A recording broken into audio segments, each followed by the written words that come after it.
అభివృద్ధి సంగతి పక్కన పెడితే ఈరోజు అరాచక పాలన రాజ్యం ఏ విధంగా జరుగుతుందో కూడా తెలుస్తూ ఉంది.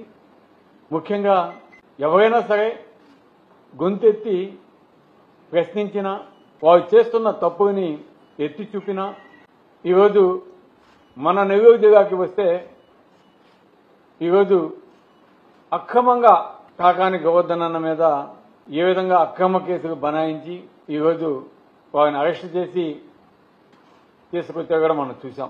అంతేకాకుండా ఈరోజు రాష్ట్రంలో నిన్న ఆగా రామకృష్ణారెడ్డి మీద, అంతకుముందు మళ్ళా పిన్నెల్లి రామకృష్ణారెడ్డి మీద,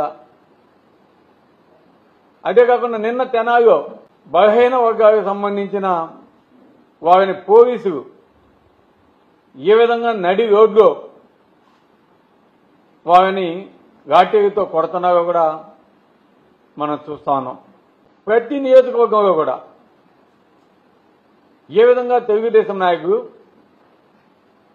అక్రమ కేసులు బనాయించి వైఎస్ఆర్సీపీ క్యాడర్ని నాయకుని భయభ్రాంతులకి గురి చేయాలని చూడటం మనం అంతా కూడా చూస్తున్నాం. అయినా కూడా ఈరోజు ఎవరు కూడా కేసులు పెట్టినా పెట్టుకోండి, భయపడేది లేదని మా నాయకులు కార్యకర్తలు ఈరోజు జగనన్నకి అండగా ఉన్నారంటే నిజంగా సంతోషం వేస్తా ఉంది.